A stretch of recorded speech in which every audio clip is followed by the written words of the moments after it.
Alien 8 UK. Welcome back. You found it again. The UFO Files.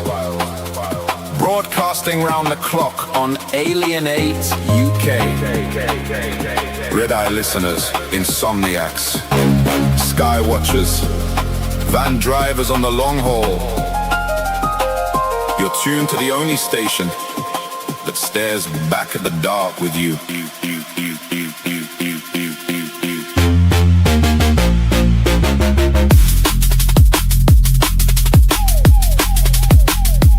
24 hours, we circle the same old questions.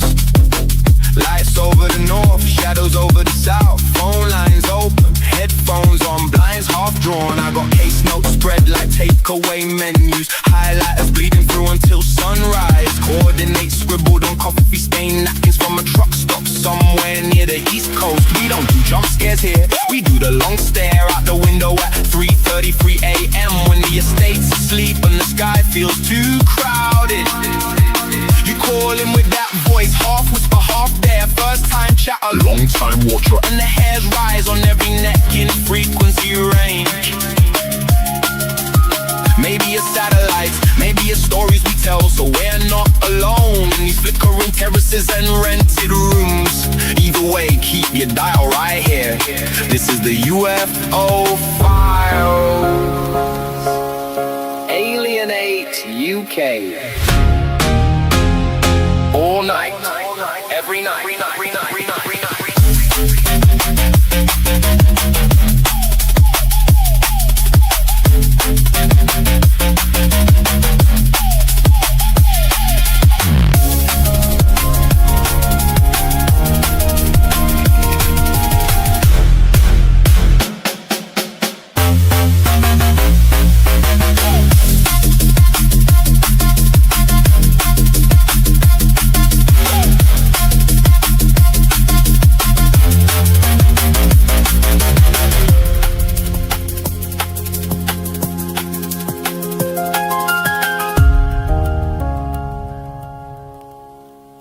Welcome back. Signal acquisition initiated. Cross-referencing anomaly archives. Pattern recognition complete. Aether 8 online. Proceed. Hello. Welcome to Alien 8 UK UFO Files with myself, the wonderful Abbie Dent. Hello. Can I say your name? And See the guy this weekend. Steve Mera. So thank you again for coming on. Always a pleasure. Thank you guys. It's always a pleasure coming on. Yeah, No, we've been looking forward lots to going having you on, back. isn't there, in the world? Yes. We've never been so busy. I know. I think that's the point. Is to shut us up, keep us busy, keep us on the crosshairs and black and white overexposed images. Well, you absolutely hit the nail on the head there, Abby. Yeah, that seems to be the situation. Yeah, look, I've been saying to people right from the beginning, before we even had the first launch of any information which was going to be released by a so-called Pentagon, don't get your hopes up. Yeah, just do not get your hopes up. Keep telling people, keep dragging. People run off to the stars, don't they? Go, oh my God, it's all going to happen. It's all going to get disclosed. Yeah. And I keep dragging them back to sort of realism and say, look, they are not going to disclose what I know of the phenomenon. You know, they might get some little treats along the way, but that will be it. And this will be exactly the same process as they did with Project Blue Book. You know, exactly the same thing. Public demanded it. You know, government's got to tell us what all this UFO stuff means. So they come in and say, oh, yes, we've got this and got this photo and this person saw that. And that was it. And then it came to an end, you know, and everybody sort of realizes, okay, well, UFOs exist. The government believes they do, and that's about it, you know. And I think that's where we're going again. I think we're just recycling a modern day version of the same account, to be honest with you. Well, it's like when we did it in this country back in 2009, 2010, and they didn't admit they existed. They just turned around and the MOD said they're not a risk to UK airspace. So that was kind of admitting it without admitting it. Though, is it? I mean, you know, what about the law? You all you got to do is look at was it the 1991? 96, Jan 96, wasn't it? When that 737, I think it was, it came into Manchester International Airport, got buzzed right by it. It came, in fact, the co-pilot who I interviewed, Mark Stewart, yeah, and the captain ducked to the floor. I mean, hey, if you walk into there, they walk into the cockpit and they're both on the floor and they've ducked because of this thing. That's not good, is it? No. I'd say that's national security risk. Yeah. But you know, look at when they close the airport, they cancel all flights. So if it's not a risk, why are they doing that? Yeah, They did it in what was it, Sao Paulo a couple of months ago? Yeah, they keep doing this, you know. Yeah. And then telling us, oh no, there's no. It's like when the Rendlesham happened, he said there's no defence significance, and it's like what Lord Hill Norton said, and I completely agreed with his argument. You know, when he was at the House of Commons, he said, well, we've got a nuclear facility, and we've got people who run it which are hallucinating, or we did actually have craft that come down by it. Yeah. Either way, there's a national security risk here. You know, and he was absolutely damn right, you know. So I like that. They like to play things down sometimes. Well, what was it? The Heathrow one, wasn't it? They arrested a couple for the drone and then paid them £125,000 afterwards, and it was like. But at the time of that, I was working around Heathrow, so I was going like around that area, like St Albans, the bottom end of Aylesbury, and that. So I was dropping into Heathrow, and it was still. I don't know if you've ever been on the M25. Don't matter what time of day it's like, I did. It does not matter. It could be 2 o'clock in the morning, 2 o'clock in the afternoon. It's down to 20 mile an hour, regardless. Yeah. And it was still the same. And this was when all that was going on. Because I used to go into like Twickenham and Staines and that. So I'd go down that way to get there. It's the easiest route to get into that side of London.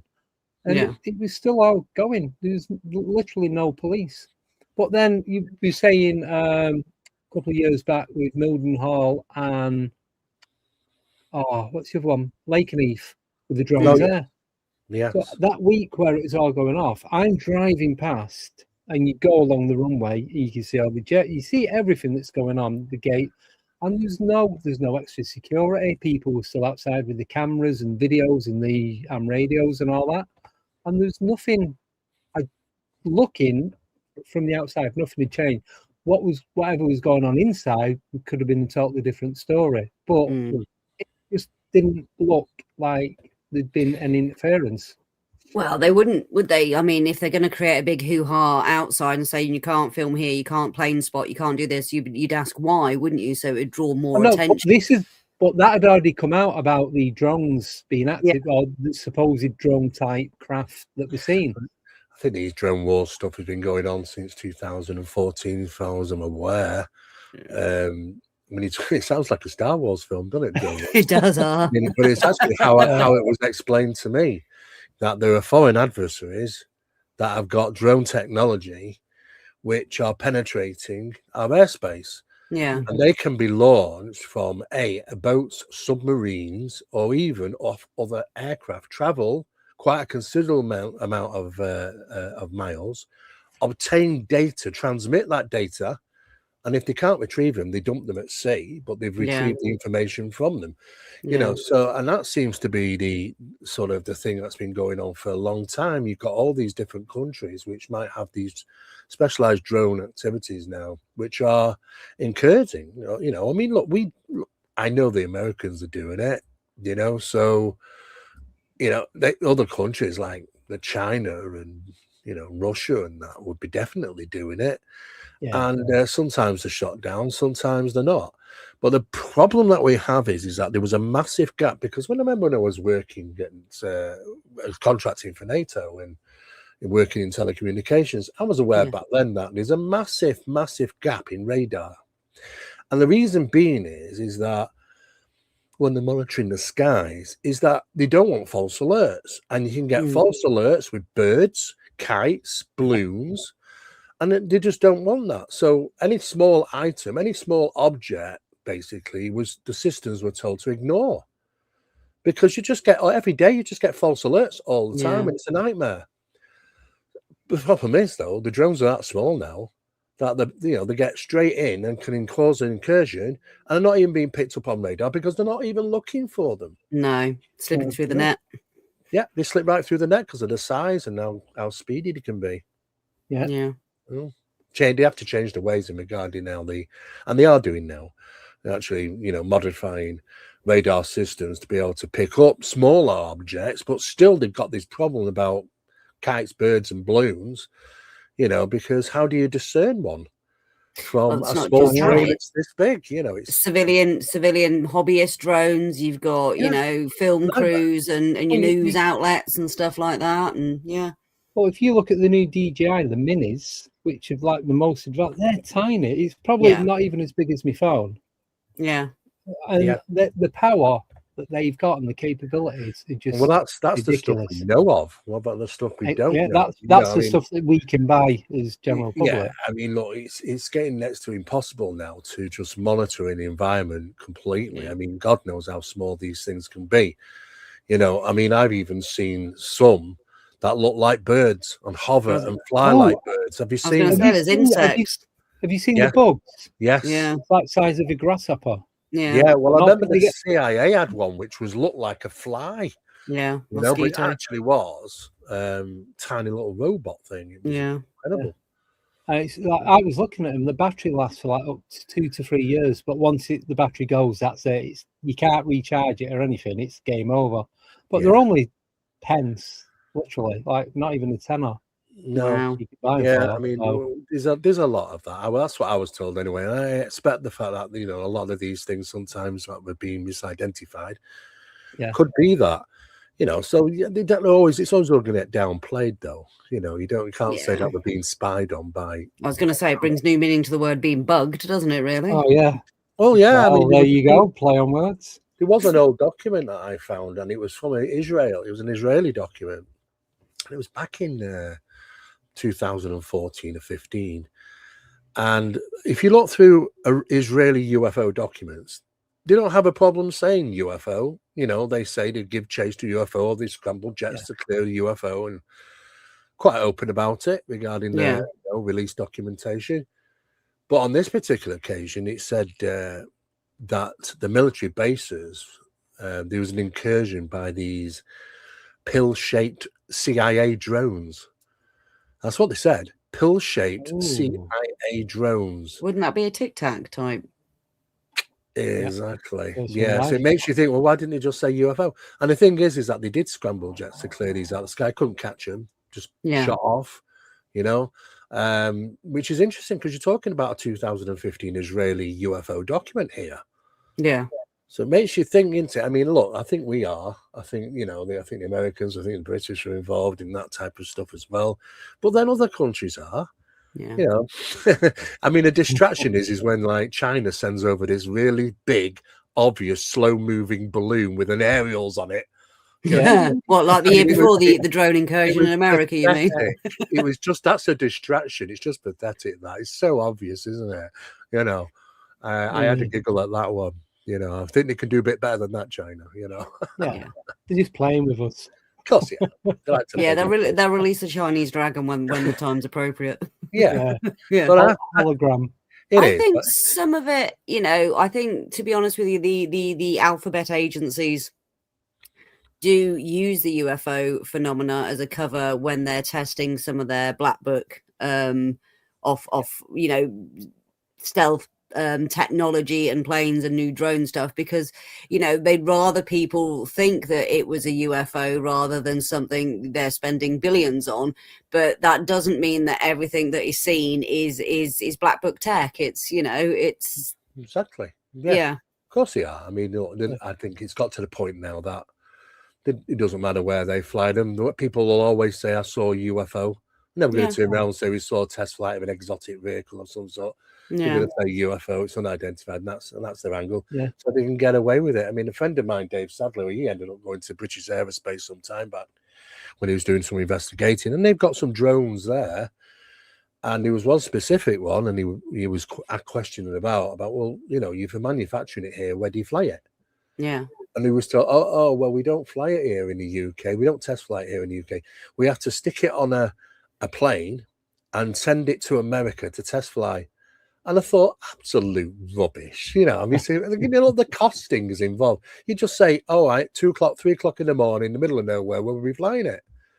Yeah, don't they normally test over the laugh. Salisbury Plains and all the rest of it? That's where they tested all the drone technology when that came out. Exactly. So they tell rubbish, absolute rubbish, you know. Yeah. But it is, I have to admit, though, you know, I mean, we had the first launch of this material that came out from the US Pentagon on the wargov site. I like the way they call it war.gov. You know what I mean? It's just instantly you think, God, you know, clandestine stuff, nasty stuff. Yeah. And then, of course, I was watching it and I just thought, you know, some of these, I thought, okay, I don't know if that's really is phenomenal what I'm looking at. Some of it might be. Yeah. But it's so, I don't know, it's black and white footage, it's crosshair material off an aircraft or some gun footage, you know, or even drone footage. And it's just no good. I mean, you know, if you want to see some decent ones, you just go onto YouTube, don't you, or TikTok. Yeah. And people are filming them on their cell phones, which is 10 times better, you know. So I just go, hey, and it's colour, and it's happening as it is. You know what I mean? You don't know much about that footage whatsoever, you know. So, but then there has been some. I held back and I said, okay, I'll wait for the FBI stuff to come forward, and we got a second release of material. Yeah, and some of it was definitely dodgy. Some of it was looked to be like blue. Some of it. There was actually one particular one, and it's most definitely a Lockheed drone. Yeah, you know, it's the one that's firing in all these different directions. And you know, I've actually got the test footage of the actual, of that drone, you know, manufacturer and when it was actually utilized. It's exactly the same thing. So it's just like, well, okay, do they know what they're filming? They're filming a Lockheed drone there, you know, and maybe they don't know. Be honest with you, but it's pretty incredible stuff what the Lockheed have got, and that's the stuff they do know. Well, yeah. I'm not seeing anything, you know, which I'm going, right, that it's been worth the wait. I just think it's just going to go around. And then, of course, there was that big annoyance, and then I kept saying to people, don't get your hopes up. Oh, well, but the Pentagon have listed alien.gov now. Yeah, this is where they're going to be releasing all the stuff about aliens, right? And then, of course, what happens is it turns out that particular website is for illegal. It's about illegal aliens. Well, they put a naive spin on it regarding, you know, when you open up that page and you look at it, you got this UFO comes across, picks this guy up, you know, and then drops him on the other side of the fence. You know, I mean, I'm just like, well, you know, I can understand that they're having a bit of a laugh here, but you can understand the frustration with people. And people can't believe shall it. We say? I know. I said, look, what did you expect? I mean, this is it. This is what you're going to get. They're never going to disclose any of the good stuff. I mean, you've got, you know, a lineup of whistleblowers. We don't need any more, surely. How many whistleblowers do we need? Apparently, you know, I've seen this and I've done they're that. going to waive the NDAs. We can't say his name on air, but the current president of the United States is going to waive the NDAs, apparently. Well, yeah, but the thing is, though, it's not. The thing is, he's got the president. You got the president's presidential order come through, so waive those things. But they already know, you know, look, it's not this guy I've got to be worried about. It's the other guys over there that nobody knows, and I'm not going to say nothing. You know, not what I'm not supposed to say. What is being said is what they want us to know. Yeah. And it's the same old story and allegations of UFO crash material, that they're ripping the technologies out of these things, which is just an absolute rubbish as far as I'm concerned, because all the data I've got, it explains the fact that, you know, when these crafts come down, and they come down purposely, they're not, you know, they're not here to just parts fall off them. You know, it's like a Ford Capri. You know what I mean? Like, they're going to blow up midair, parts fall off them, they crash, the exhaust falls off.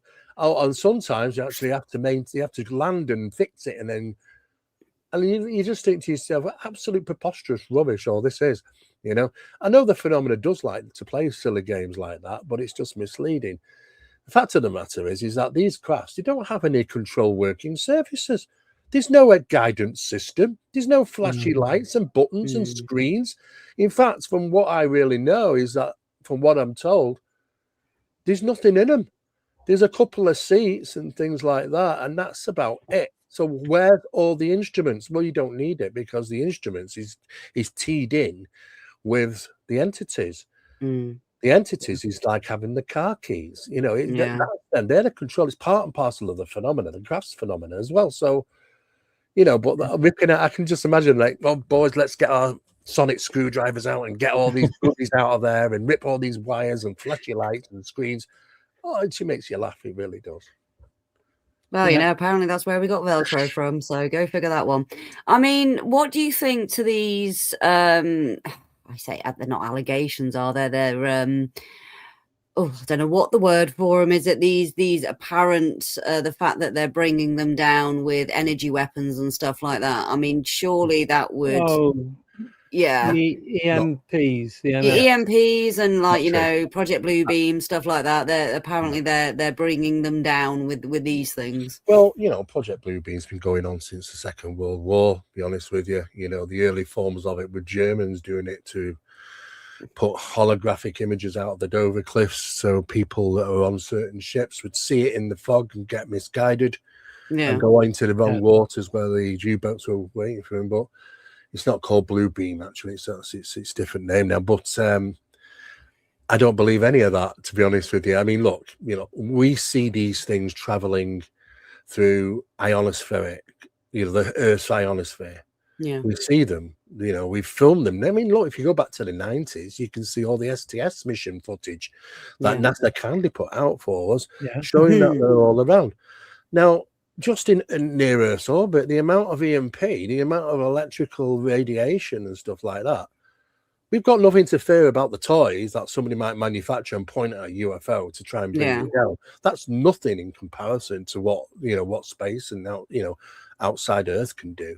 Plus the Van Allen belts, if they can get through that, nothing we can throw is going to make any difference. Or anything, you know. Yeah. It doesn't seem to be an issue for them regarding that, you know, because we often are dealing with the metaphysical phenomena anyway. Yeah. But there's lots of things that have been said over the years about bringing these things down. And when that first came out about Skywatcher, I start, right, I'm going to get right on the back of this.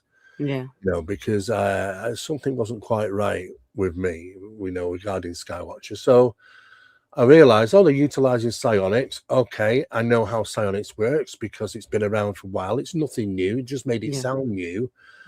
You know, and it's a bit like meditative seance in a sense of speaking. Yeah. It's referred to as also as the flower effect of communication. And you don't bring these things down. What you're trying to do is entice them. Yes. Right. But they made it out as, oh, yeah, we're bringing these things down. No, you're not bringing them down. Right. You're enticing them. Well, how are you enticing them? Well, firstly, they're trying to connect with them in a conscious manner. Yeah. But it's not them in control. It's the phenomena. And they think it's them. The phenomena is reading them like a book. Yeah. You know, conscious connection straight away. What are you doing out in the middle of the desert at night? What are you up to? What's that equipment you've got? Da-da-da. Let me find out. I'll consciously connect. Thank you very much. I've got it all on you.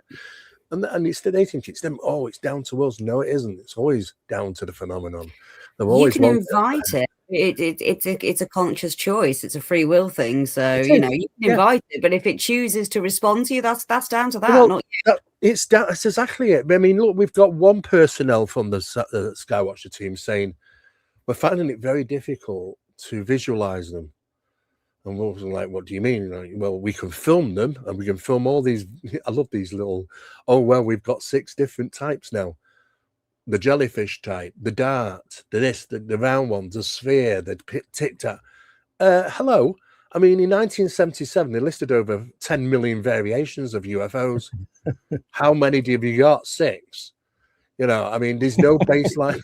There's no baseline model, is there? And it's very rare they actually even see 2 or 3 the same, exactly the same, because they're forever changing. And the thing is, every size, every feasible shape. And then they say, well, you know, we're trying to entice them down, and we use the dog whistle. Their dog whistle.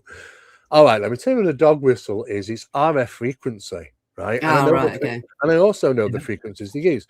Why are they doing it, though, is what is intriguing, because we realized through our work some years back is that the manifestation process, something appearing to you, no matter what it is, you know, you could say it's a phantom, a ghost, a wraith, it's an alien, it's a dogman, it's a banshee or whatever. But when it materializes, apparently they seem to have some issue regarding in the presence of iron. And that's only because when you look at the science of it, is that iron absorbs RF. Yeah. It struggles to maintain its shape, its momentum, and its mass or the archetype under those strenuous conditions of iron. Now, this is something that goes back hundreds of years. I was going to say, it's the Fae that are meant to repel the Fae, isn't it, iron? Yeah. And the Jinn, Middle East. Yeah. It's listed all over the world. So they knew this years back. But you must have been taught in ancient alchemy classes and things like that, you know, old school, ancient school of knowledges and stuff like that. So what they do is that they realize the RF frequency. So what they do is they fire it utilizing a piece of equipment fastened to a vehicle into a pocket into the sky of the same frequency output. And they might think to themselves, oh, that's interesting. What is that? You know, is that something to do with us? And it entices them to come and, you know, check it out. Yeah. And they're filming them in the sky sort of thing. Some of them actually have come closer to ground, but at a distance. And I like the way they say, oh, we brought them down to the ground. No, you didn't bring them down to the ground. It's just this silly attitude of saying things, you know, big themselves up. No, you're not. They're always in control. Yeah.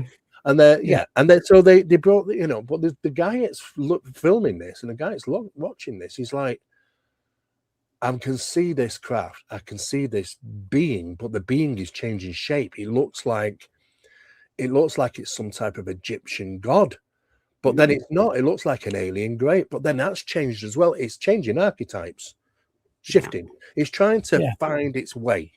You know, what should I be? What do you think I am? And until you decide it, will keep going until you lock on something, then it becomes it. You know, and the thing is that I was okay, and I was kind of sussing all this out, and then the bombshell came along with Jake Barber, and he said that they shifted gears from mainstream process of investigation into esoteric and occult. Yeah. And he said, and I couldn't believe it, he actually had the audacity to say this live online, is that they're utilizing children's trauma. Yeah. It was an interview. He said it online, and it was also picked up by my friend Patrick. It runs the Vetted website, YouTube channel. And he said they're utilizing children's trauma. They're reigniting children's trauma. Right, because this is what this phenomenon likes, you know. We always known that this has a dark side, and that's what they're doing now to entice the phenomena. And I thought, massive safeguarding issue. Exactly, surely. And I couldn't believe it. I started thinking to myself, has nobody strung this guy up yet? I mean, hello, you know. And yet, no, it just went by, and I thought, where is the world on this now? You know, I mean, it's just ridiculous. It really is. And then after he said that, I don't know if there was an internal impact, but Skywatcher kind of went very quiet. You know? So I don't know if he let something out of the bag there, but it was. Well, I hope there was an investigation going on of the Nenor variety. To be honest with you, saying something like that, because I know it's bad, really bad. You know, but it can be done that way. You know, you can. You know, there are safe methods of doing this, and there are bad ways of going about it. And it's all down to, well, how much do you want to do to gain an interaction? Well, you have to draw a line in the sand and say, look, we don't cross this area. We do not do that. No. You know, and this is what happened to Bigelow, and this is what happened to John Alexander and his wife Victoria, and 3 members of the NITS team when they went to Sherman Ranch. Not Skinwalker, Sherman Ranch, nothing to do with the Skinwalker show. You know, and they decided to up their antes and go into the esoteric and occult stuff. And boy, did it react. But then because it reacted so much, they overindulged themselves and did it too much. And then it trapped back home with them and caused hell. That's the slap on the hand. This is the problem of overindulging yourself. And I get it. It's exciting. But you've got to write protocols of safety in there for sure. Most definitely, especially when, you know, there's vulnerable people involved. I mean, speaking of that element of it, I mean, that would make sense to some things. But it does this correlate with people who've had trauma in their childhood? They're the ones that seem to have more experiences in adulthood and things like that. Yes, that's a very good point, Abby. It does. Yeah. I mean, from the research, I mean, look, it's when you go on and doing research and investigating, people contact you about their traumatic experiences. It's not easy to turn around to strangers and talk about, did you have trauma at childhood? There are very specialized questions that had to be added to certain forms. We needed to know as researchers because we've gone beyond the physicality of this. We know we need to know what the psychological aspects of this. And it was ridiculous the amount of how many people were having trauma or had trauma at an early age. And somehow the phenomenon has introduced itself. It's just like it's attracted to trauma. Yeah. And it was ridiculously high, the amount. And we were very concerned to the point that we had to make sure that we had people on board. It was trained to deal with people, not forget the phenomena. When people are reaching out to us, it's about them. We were concerned for them. And how the phenomenon seemingly got a hook in them regarding early childhood experiences and then paying for it later in life. There's this connection, and we try and sever that as best we possibly can. Yeah. But you are right. There does seem to be a folding pattern. And the last thing you do is you've got somebody who's had trauma, and then you're going to introduce them at 14 or 15 years of age to a program, and then excite that trauma again, to bring it back so that can, see what the results are in gaining phenomena. I mean, where the hell are the ethics in this? I'm sorry, but there's UFOs in the sky. Okay. Just no. Look at MK Ultra. Well, you're right, Andy. Not a million miles away from that. It isn't, and they were only talking about it this month, weren't they? On the third. Sorry, not this month. Now it's May. It's June now. So it would be May the 13th. I think it was in the White House discussions about MK Ultra. Yeah. And what annoyed me was because I knew really this was going to happen. They brought up the MK Ultra. They had for information, and the CIA, who were in charge of MK Ultra, came forward and said about 85% of all the information ever related to any form of MK Ultra has now been destroyed. It's all been destroyed. Ooh. So at that, then we realized, well, if 85% of it has been destroyed, we want the 15%. Yeah. So the 15% were delivered by the CIA to the White House. And then exactly the same day, the CIA came back and took it back. There's somebody who was responsible for giving them the 15% and took it straight back. And then you think to yourself, well, that's the stuff they were willing to share, the 15%. God knows what was in the 85%. But yes, it does go on. These things do go on. And, it's not just that. I mean, you talk about the Monroe Institute. The Monroe, I mean, I've talked to people, a number of people now, I know them, that have been part of this Monroe program. The Monroe Institute, and it was enhanced consciousness, effects of phenomena, monitoring and that sort of thing. And there's quite a few clandestine programs like that, which are not really run by the CIA, but definitely were actually active at the time. And I'm sure there's probably still something going on now. And the fact that you can access the Gateway program, which is the Monroe Institute. Well, it's not always easy to get hold of, but there's ways and means. But if they didn't want that, if they didn't want that information out there, then it wouldn't be out there. Did you know, not that long ago, you could get it on Groupon at a discounted rate? Really? Dude, it's on SoundCloud. It gets down and gets uploaded up. It's free on SoundCloud. Well, you know, Voucher and Groupon and all that. You can get it on there. But Chris Meek sent me the files to it so I could listen to it.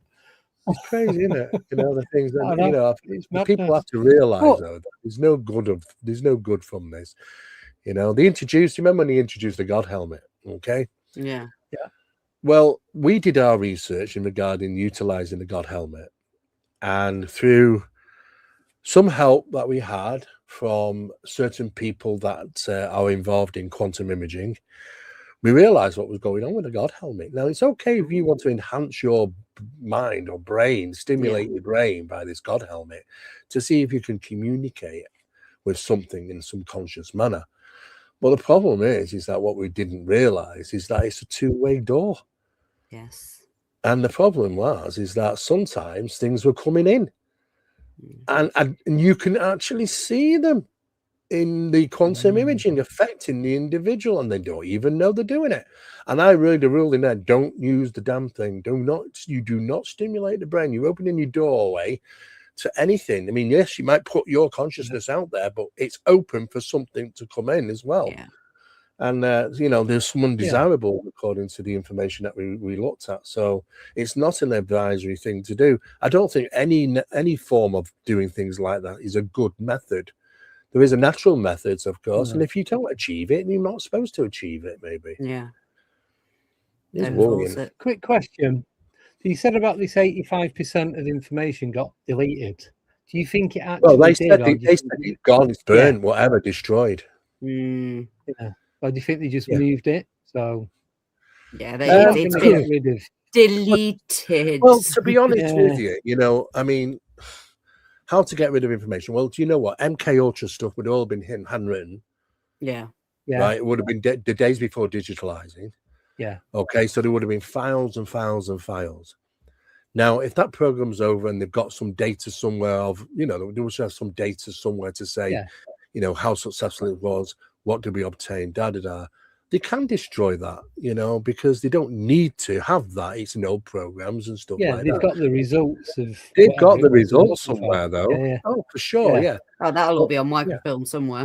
It will be digitally stored somewhere, which we'll never get our hands on. But I mean, look, Kit Green, who's an associate with the US government, specialized access programs and stuff like that. Some of it UAP was heavily involved in the MK Ultra stuff, and they actually even showed some equipment that could be used. And it looks just like now. They said at the meeting on the 13th of May, showed this image, and it said it looked like just like a Sky satellite dish, to watch Sky TV on or something. It's about so big, and that's what it looked like. Apparently, it wasn't. This is something that's connected to a piece of machinery that can apparently absorb into your consciousness and even cause problems for you in regarding your thinking patterns and decisive cognitive actions. And he said, this is on May the 13th. He said, this is an old image, an old material. We have to understand now by the time is that the sizing of these things could be very small now. LED light bulbs, frequencies, you got your Wi-Fi, your RF. They can do anything. I mean, 5G. They can do anything. They can put images in your head. They can give you thoughts of self. Not goodness to yourself. Be the next Mancoin candidate. You really could. You wouldn't know. No, you wouldn't know. Bluetooth broadcast. He was doing that in the 90s. I'd drive through down Deansgate in Manchester, and bar 38, it always pop up on my phone as a Bluetooth broadcast. And it's like, this is like one of the pubs in the centre of Manchester. Yeah. If you see anyone in a polka dot dress, don't react. Well, that's all I'm saying. I was like top of John Dalton Street, so I was a good 100, 200 feet away from there, and it was still picking up. And that was in the 90s, late 90s, early 2000s. So we can't imagine the technology that they've got. I mean, but I was just trying to work out what they might have. Yeah. But with that, what happened with David Wilcox, they think that something like that happened. So Well, the thing is, people need to. If you know David, I mean, I knew David, right? I spent some time with him. Yeah. David was having some real bad issues. I mean, look, he had no money, right? He had illnesses, and he was losing his house. Everything in the world was just collapsing around him. Yeah, so many legal battles, bless him. And there were still legal battles to come. Yeah, and he just couldn't take it anymore. Poor guy, he just could not take it anymore. And it happens. It was a desperate cry for help. Because he was the one who was, who informed the police officers, and the police officers attend, But it was just one bad incident, and that's how it happened.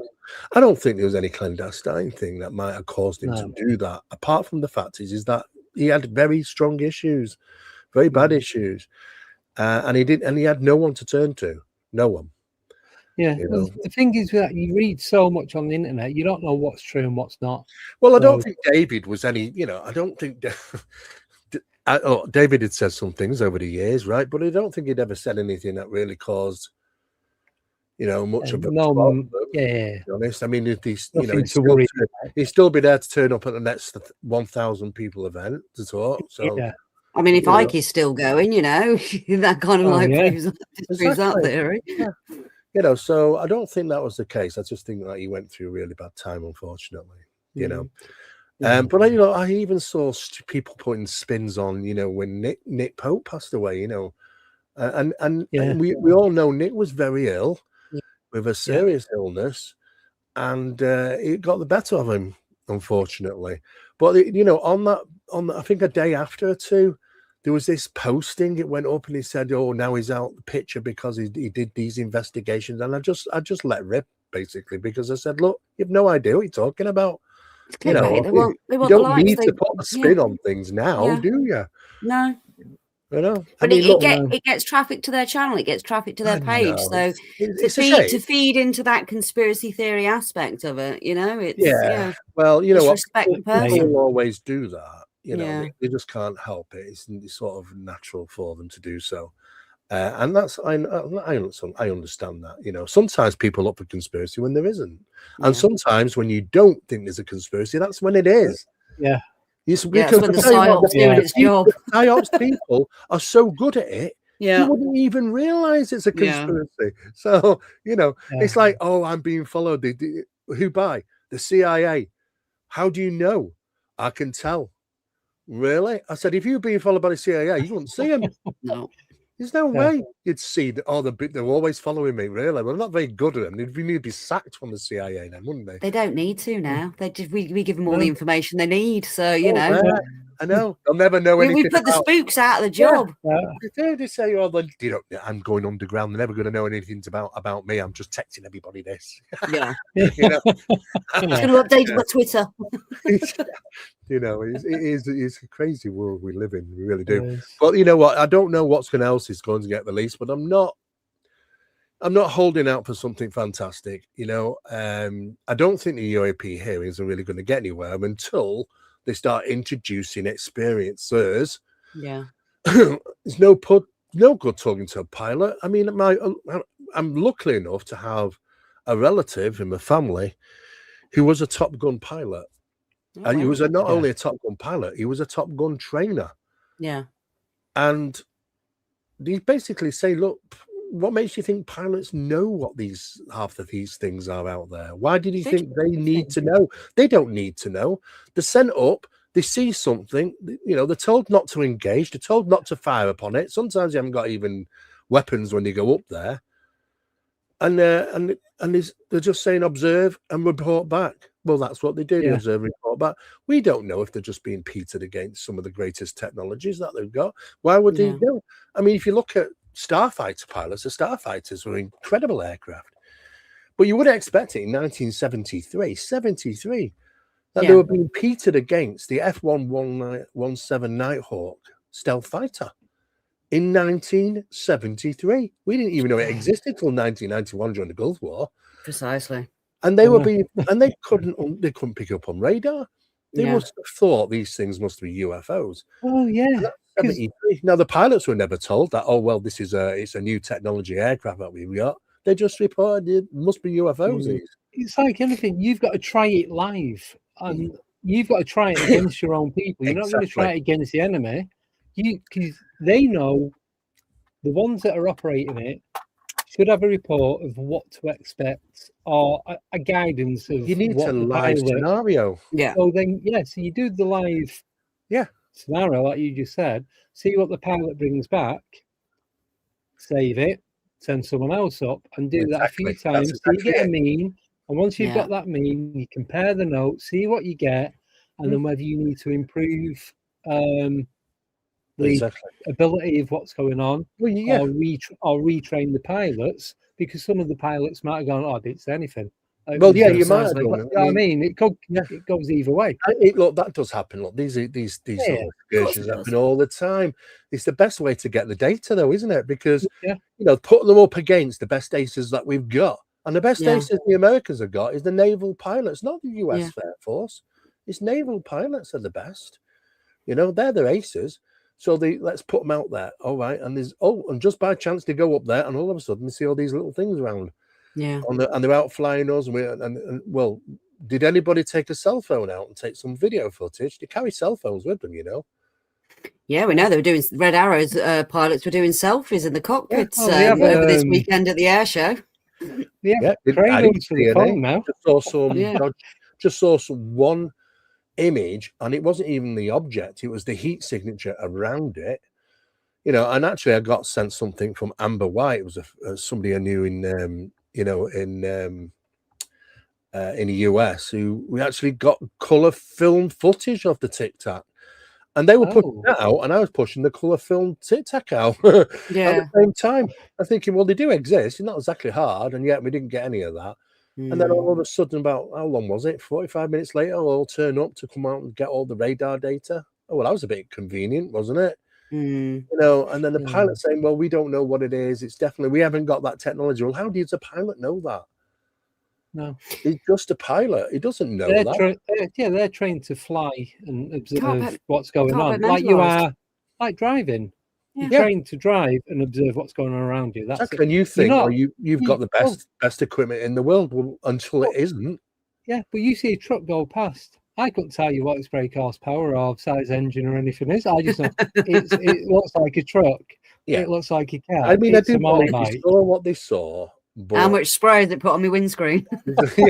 But I think it's naive to think that the pilots will know everything of all the exotic aircraft being test flown at that time, which they would have no idea. I mean, look, they'd look at something from Northrop Grumman or Lockheed and just think, my God, it looks like something out of a Star Wars film. I've got video footage of some of these crafts, and it do look like something out of a Star Wars film. This is some of the stuff that they have got. You know, and they've had this for a long time. So pilots they don't live that world, so they don't know. So I can understand that it's a big deal for them to see something quite unusual. Well, that was the whole point to this, you know, and it's not the first time it's happened. It happens a few times. Do you think that's why civil aviation pilots are discouraged from actually reporting sightings? Because it could be, as you say, off the books or new weapons tech or new exotic aircraft that nation state is developing. Well, I talked to a few pilots, you know, I've got some friends which are pilots, and they basically just, it's not because of that. They don't want to report it because of the kickback from the business, from the organization, the company. I mean, look, if you're flying for British Airways, you don't want to publicize the fact that you've seen UFOs and stuff. It's not good for your career. It's not good for the business to have that. Apparently, you know, it's detrimental to the business and safety protocols and all sorts of different things. So they don't want that information out. They want to be the leading people that you will go there and you'll feel safe to fly with. So they don't want pilots turning around and said, well, we nearly hit a UFO, or we saw one come flying past us at high speed and things like that. So they discourage that. Yeah. You know, though that reports secretly have gone through, but they kept out the public domain for yeah. I mean, what do you make then of the apparent MH80 footage, which was the Malaysian Airlines MH70, that went missing, and there's this footage of these three orbs around it, and then it apparently just disappears. What do you make of that? Was that all hokum? I don't believe any of that. To be honest with you, no. I mean, it looks like you know, somebody's great sensationalism of these three spheres supposed to be rotating round the craft clockwise. Look, you can never rule anything out, but it's never been known in history. It's never been known in any UFO documentation, and there's quite a lot of evidence against that it just simply vanished in that manner. You know, that what was it? Oh well, we took it to another reality. I mean, you know, I mean, there was a. I mean, what about if it just happened like that? Then why did the aircraft change route? Yeah. Why did it go off? Why did the transmitters purposely stop running? There was obviously something clandestine going on. Yeah. So I heard two different things about the people that were on board. So the first one I heard, I don't know if it was a Mandela effect or what, or me just not listening, but it was full of schoolgirls from this private school. And then a few months ago, I heard that there was scientists on there. defecting, apparently, giving China the tech or something. What I understand is that there were scientists on there. I think they were from IBM, to be honest with you. Yeah. And they were carrying superconductor material there, which, is, it's highly specific technology, which people might want, certainly. I know these scientists, but I don't know.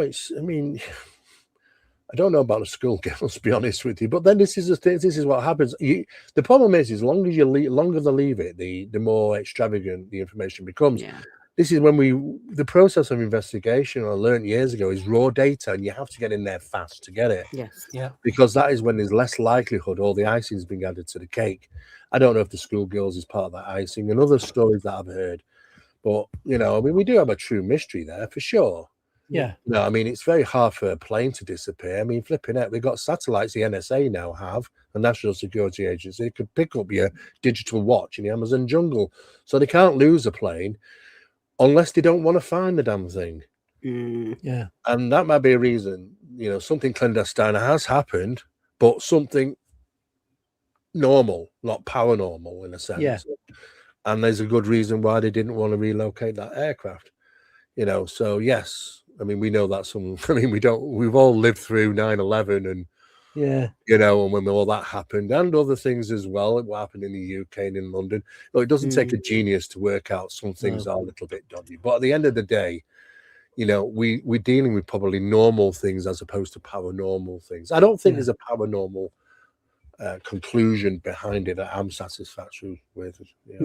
Yeah, I know. It just exploded a couple of years ago on the internet, and I was just like, Yeah, but yet again, it's like saying they didn't find it, but they could have gone out next day, recovered it, and. Well, most aircraft, they break up. Nothing. These things that float on an aircraft, it would have come to the surface for sure. Yeah, but maybe they just didn't. There's reasons that they didn't want it to be located. We just don't know. No, we don't know. We don't know the reasons behind it. And if it was, is it a satisfactory reason? Was there something which was so tremendously on that plane that something was done purposely? I don't know. I think the pilot's choice to alter course, to turn off the transmitter responder, were proper acts. Were acts carried out, thoughtful acts carried out for a reason, which is against all aviational, rules at that time. Yeah. Once that happened, you have to put that into the bracket straight away. Then, okay, even before anything else, something was going on, which makes me very suspicious. There's lots of things that go on in the world like that, I suppose, that we never really get to know. Yeah. To be honest with you, you end up those unknown mysteries that people will talk about forever. But you know what? There are some real paranormal things going on for sure. Out there, and strange, crazy stuff. And it's like I was talking to someone today about the aspects of the phenomenon and its variations now in the archetypes, in how many people are seeing variations in these in the model, and how it's shifting, it's changing. There's more people now within the last sort of 10 years.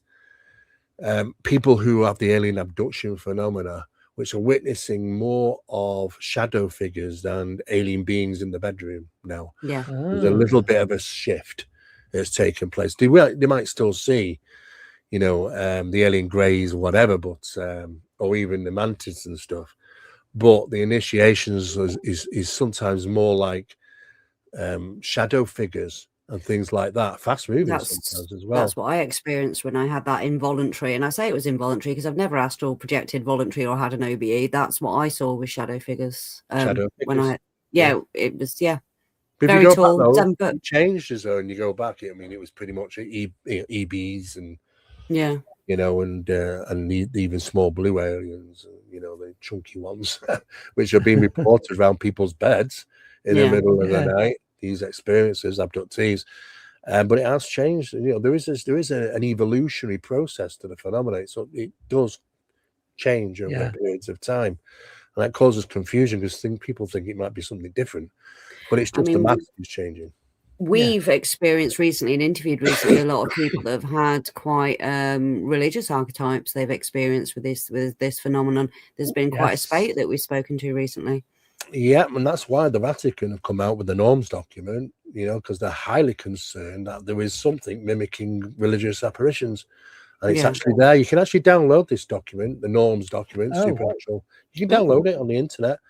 And if you read it, the Vatican are basically saying that there is things which are mimicking religious apparitions. And they have to be clear about the discernment on these things, because some of them are not what they are. So the big question is, which it doesn't go into on the norms document, well, so what are they then? Well, it's the phenomenon. It's a phenomenon which is seemingly generating archetypes, religious archetypes. That's a big problem for them. Discernment is a big issue now, because people rely on the church to give answers.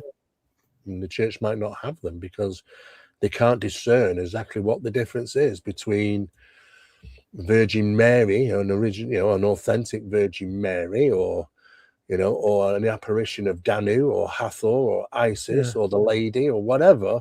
In comparison, you can't see the difference. That's the problem. But are these things ever been a religious experience, or have they been archetypes? Say again, Andy.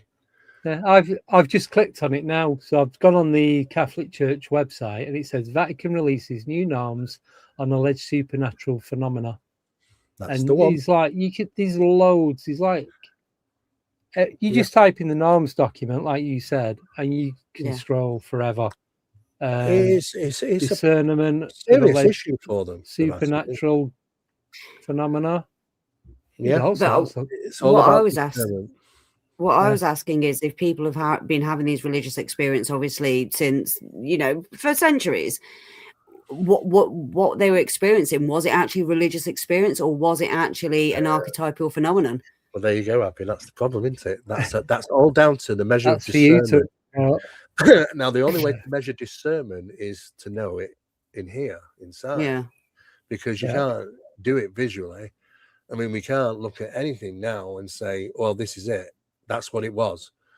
Well, no, because phenomena can cause your perceptions to alter, and it can change its perception to what you see, even what you feel. Well, I didn't know, didn't go off what it looked like. I went off this heavenly, euphoric experience. Oh, right. So basically, in some cases, your endorphins are flooded by the phenomena, and it causes you the feeling of euphoria. So you can't rely on that. So what do you rely on? This is the problem. What can you rely on? The best way to rely on anything is your own mechanism. But the problem is that, you've got to rely on your own discernment, and your own discernment lies in a body that does not have any restrictions in regarding obtaining discernment. Those restrictions sometimes is like refined sugar. Barry's talked about this, and it's a poison to the body. It causes adrenal weakness. That adrenal weakness causes you to disconnect your fight or flight response. So sometimes your body's sending this mechanism out to warn you, get the hell out of there, and it's not there. You're disconnected from it. Because you decided to go on a Skywatch or paranormal investigation and drink lots of Coca-Cola and have candy and stay awake like you do to stay awake. All that sugar is just disconnected you fight or flight. So do you say 72 hours of no sugar before? It's best to do it 48, 72 hours. Yes. Yeah. And to be honest with you, you'd be surprised how heightened you are in regarding you as a piece of equipment. And if you get a feeling, if your body reacts, if you get those goosebumps, the feeling of it, a presence, listen to it. If you suddenly get the thought, I need to get out of there, you get out of there. That's what it's there for. Don't give out. But then people are walking blindly. They might as well put blindfolds on them and push them into a field with the bull in. This is the problem we have these days. And people do it in groups, and they'll do it in groups. And the thing is that they're not protected. They can't protect themselves against something because they're unaware of what's happening. So I always say that's the best way. Barry does the same. He tells about that often. But discernment lies with the individual. And if you're unsure, still walk away. Yeah. If there's any doubt in your mind, turn round and go. You know, because it's not worth it, to be honest with you. I mean, there are something, and I'll tell you now, and I'll be honest with you, communications and NHI contact and encounters is ramped for the last 6 years now. It's gone up. In other words, it's so easy now to get that communication and contact experience from them as it used to be. It's a lot easier now. Why is that? Why is it all of a sudden a bit too easy? You know, that concerns me a little bit, to be honest with you. So that is a question to ask, actually. Cell towers, maybe. Well, it's a processed could be food, part of it. cell towers. I think the world news stuff. Everything. I'm not. And dopamine chasing as well. You know, it's a thrill. You know, the same way as people go on roller coasters or do extreme sports or drive fast cars and jump out of planes. We know there's a darker side connection to this. There always has been. Yeah. Okay? And this is what doesn't make. This is why it's not your extraterrestrials in a sense, right? They wouldn't give a damn about occultism, a damn about esoteric stuff. They're coming from another planet. No, because they've always been here, and it's early days, long before even John Dee in the UK got involved in this with his, Enochian magic with certain practices to incarnate this phenomenon, to interact with it. That, yes, there's a method of communications and doing this sort of thing through esoteric occult ways. There always has been. But people were thinking it's an external phenomena, like it's aliens coming to the planet Earth and it's all external. It never has been. People, that suddenly have these unusual experiences and come out of the blue. It wasn't, we were just in the wrong place at the wrong time. No, there's usually a little bit more to that. The phenomena likes to track its individuals. It likes to play with them, and they usually have an association with them, even if they don't even know. They never put it together that, I saw a ghost when I was about 10, and now I'm 35, and I see this UFO in the sky. They don't even think about the connectivity in that. Massive connection between the, or is it all just one phenomena? Well, when you say phenomena, I think it's all one source. I think it delivers in multiple ways, and if you look at the patterns and the mechanisms, you realize eventually that, this is the source. I mean, people have had, they had the early encounters with NHI, and then years later, about 30 years later or something, they're doing this spirit session stuff on a paranormal investigation. They get communication, and whatever they're communicating with is talking about their experience they had when they was about 7 with NHI. How does an alleged ghost in a haunted house know about my incident when I was 8 at home with NHI? Well, I don't know if it's you that said it, Steve. I know someone else said it to me the other week. It's like water's always water. You pour it into a cup, it's the shape of a cup. You pour it into a mold of someone's head, I can't think of anything else, it's the shape of that person's head, but it's still water. But it can be anything else it wants to be. Oh, I like that. The thing is, it's a really good analogy because, here's a perfect example of a young girl, and she was about 6 or 7, and she was having these experiences. But when she first had her first bedroom experiences, she saw it as an animated teddy. It was a big teddy, and it was an animated teddy. But the NHI were naive enough to come back years later, 10, 15 years later, and try and appear as that teddy. Well, of course, she didn't have it. No way. No, not now. I'm a teenager, late teenager, going into her 20s. I'm not going to swallow that now. It isn't my teddy. I'm not going to have that. And she watched the archetype change right before her eyes. Wow.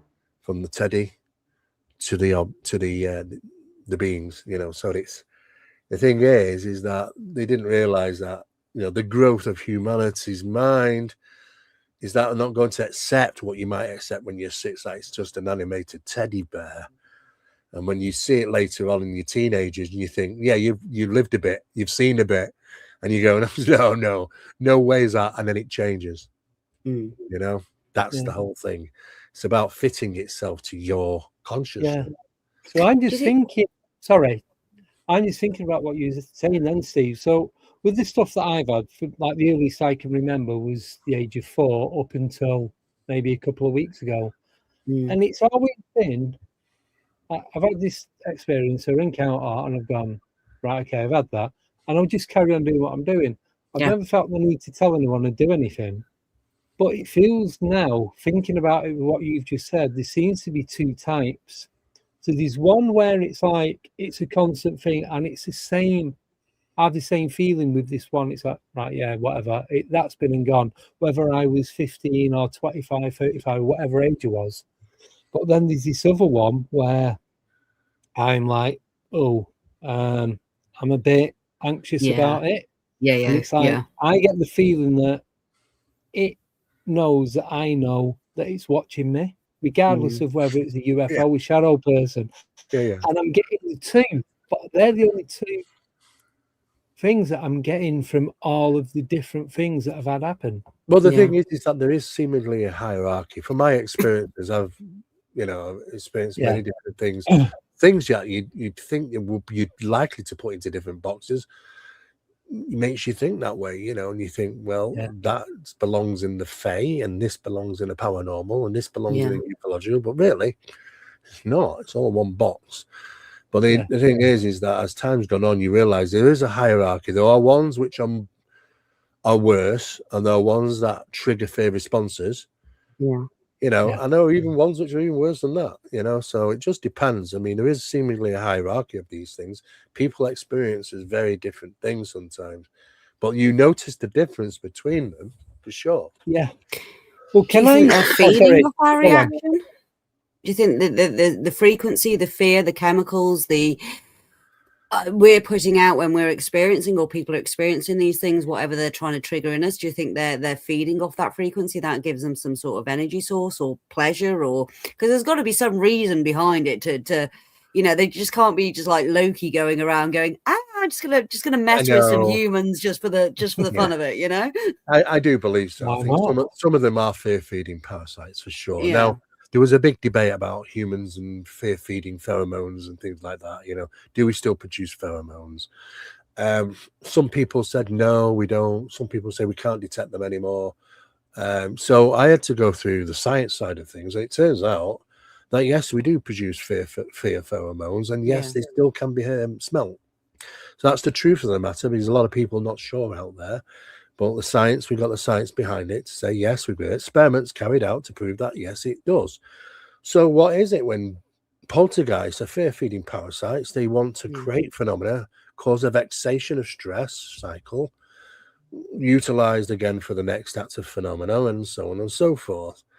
It's like the Dogman incident. These are obviously predators, but when they do get up to the prey, and sometimes they do, after pursuing, somebody falls over or whatever, it doesn't attack them. It's like the game's up, doesn't know what to do, and runs away. It's like the whole point of it was about fear feeding, generating huge amounts of fear in the individual. So I assume that some of this phenomena is gaining reward. It's rewarded from that somehow through the fear induction. But that fear induction has been noted within the ufological stuff as well as your cryptid stuff and your paranormal stuff and your demonological stuff. So it starts to get a bit problematic when you start realizing they're all interlinked, these sort of things. It's like when last time I was on the show, I'm sure I touched on apports, didn't I? And I told you about...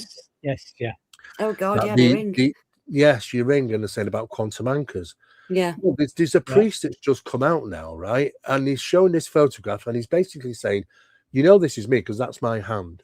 And in his hand, there's a screw and a bolt. This came out of a girl's mouth during an exorcism, and they already know her stomach was clear because her stomach had been purged for at least 5 days or something, nothing in her. And yet this has come straight out of her mouth.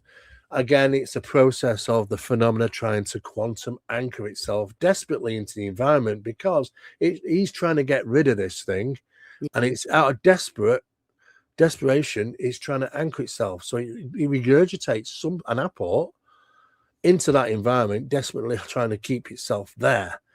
You know, and it just seemed to myself, well, you know what? I'm getting reports from exorcists, you know, now that they're referring to that this is like a quantum anchor. It's desperately trying to anchor itself into its environment when this battle's going on. And it's quite a number of incidents of this. It's the same process, the same mechanism that's used in the poltergeist aspects of quantum anchoring and the demological stuff as well. And it's funny how the Vatican is saying that the reports of exorcisms and stuff like that have been going up recently. And you're saying as well, ease of contact is going up. I mean, is there some sort of correlation there? It is, Abbie. I mean, they go hand in hand. I mean, look at the statistics that they came out with about maybe 5 months ago. It was shocking. They basically say, look, how many people are Christian on the planet? It's the biggest religion in the world. Well, they're saying, 28.8 to 33.2%. Yeah. That's a lot of people in the world, right? Which are Christian. Yeah. How many people are occultly oppressed? 28%. Getting close, that, isn't it? A bit too close for comfort. Now, out of those Christian, how many people are actually active or in prayer? Probably not that as many. So you could say, well, there's basically, when you read between the lines on the stats that the Vatican are giving out, they're basically saying there's more occult oppression now on planet Earth than there is people actively in the position of Christianity, actively. That's a big concern. That's a problem for them. Actual exorcisms are up to 5% now. 5% of humanity. You can work that out if there's 8 billion people on the planet. 5% of humanity. Wow. You know, it's a ridiculous amount. They have got big concerns at the moment, and this is why they called these special meetings with exorcists about it.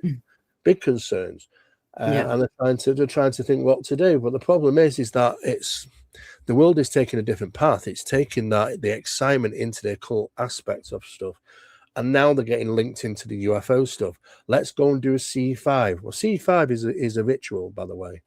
You don't realize it is. Well, you might be just sat in a field and thinking, oh, well, I'm just hanging out with a few people. Well, no, that's your church, because a church is a gathering of people who's never a building, right? And it's a single thought putting out, requesting something from an anomalous source is a ritual. And there are certain things that could be said during that ritual. I'm sure Stephen Greer would actually give reference to some of these things. But you know what? At the end of the day, there's lots of different ritual practices that people are involved in. Yeah. Lots of them, which you might consider a little bit more clandestine rather than normal and natural and religious. That is everywhere. And they promote it. And kids are even involved now, promoting it, you know. People are daft enough to go and they're getting sigils tattooed onto them. Now, these sigils are the same things that are seen on subdermal and dermal markings on bodies left by phenomena. And it's cool to get a sigil now on your skin. Well, they're just going to do that. They've already marked themselves. So the phenomena just said, oh, thank you very much. Saved us a lot of messing about, you know. It's can invocate nasty stuff. Yeah. So you've got to be very careful about certain things, and it's a hip. It's like it's the cool thing to do now. Yeah. Unfortunately, I can see us slipping more into occult oppression as the years go by. Be honest with you. You look at the media and everything like that, though. American Horror Story and things like that. It's full of that kind of, as you say, very very low vibration, occulty type imagery. And you know, you look at the pop industry and things like that, it's all that kind of reference, isn't it? It's all that everywhere. Yeah, can't get away from it now. It's just unfortunately. I think, you know, what if the mission was, we are born to a realm that was given to the fallen angels. Let's just say that. Okay, we know that if we want to believe the Bible, they were cast down to earth, the realm of the fallen angels, and this is where we are born and live. We live in that domain. I wonder if it's just a challenge to get through that life living in that domain without selling out.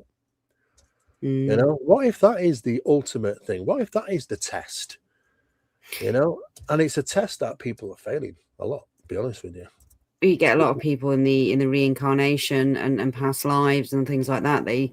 they refer to time on Earth as a physical, human soul, as a tour of duty. So it's it is. Yeah. That's a tour. Yeah. I like that tour of duty. But I mean, I before I forget, you say these archetypes are changing all the time, and a lot of people are seeing shadow figures.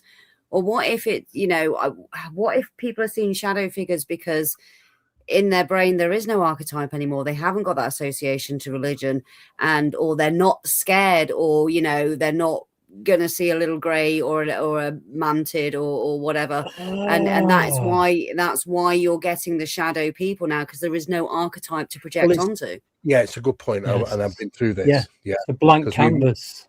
I know you're saying about the blank canvas. Yeah. Right? What we perceive as a blank canvas is that non-visual. We wouldn't. I mean, to visualize something, to create something, is the archetype. Yeah. Even if it's just black. I mean, it originates from its jinn. Its origination is jinn. Yeah. The black shadows, the fast moving thing. They're jinn. That's its archetype comes from there. It's Middle Eastern, thousands of years old archetype. Now, if you were to have something where it can't fit an archetype to you, then you won't visually experience it. People have experiences, but they don't see anything. Yes, yeah. It's not visualized. And some you feel when there's something nasty in the room with you, though. Go up, Bennett, don't you feel it? Well, you do feel it, for sure, but that's your natural instincts that are picking up. You're trying to discern something that your sixth sense or your survival sense, which we don't really need anymore because we survive just going to Tesco's once a week now, don't we? Well, not in this heat wave. Well, maybe heat wave. I go to Tesco every night. Don't worry about it. All the salad was gone, barbecue stuff gone, everything. It's true though. I mean, that's times have changed, but there would have been a time when saber-toothed tigers would have been watching us from the corners of bushes and things. Yeah, we would have got what we might refer to as the heebie-jeebies.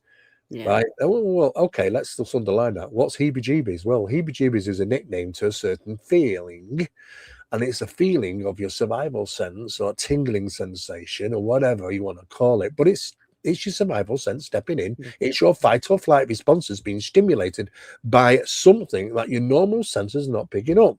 In other words, you might not see it, you might not hear it, but your body knows it's there and it's trying to warn you. So as you're walking past the bush, you suddenly get this feeling, this innate ability, a warning mechanism, and you think, I need to hot tail it out of here. This is a vulnerability. And you do, and that's unbeknowing, that saved you from being a meal ticket that day for that saber-toothed tiger. That natural instinct's in us all. We all got that survival sense. And it acts the same way in regarding things that are not visual or hearing stimuli regarding the phenomena. You have to sit back and rely upon that old self of yours to sort of guide you a little bit and then act upon that, be honest with you. But like I say, a lot of people walk into it with that mechanism not even working. So they're not even going to get, even if they get that mechanism to say, look, get out of there, they're not even listening sometimes. And some people do have bad experiences sometimes. That's unfortunate. That does happen. Sorry, Andy, I cut you off. No, it's all right. I was just replying to someone in the chat. But no, I just wanted to tell you, we've got a few questions for you, but I just wanted to give you a quick Fire away, Andy. Get them in. Well, just wanted to give you a quick thing of what happened last night. Oh, yes. Right. So it won't take about 5 minutes. So you get I want to give you the proper picture. So we lay in bed, watching TV, it's still warm, so we had the windows open. Anyway, we could hear a helicopter, but it sounded like it was outside the window. So I was a bit reluctant to have up. There's no lights, like we have the main spotlight and they're looking around. It's a bit different here than Manchester. It's not as I don't think they use it as much. But we couldn't look. So I'm trying to look out the window. I couldn't quite see, so I'm having to bend round because it was just up at an angle.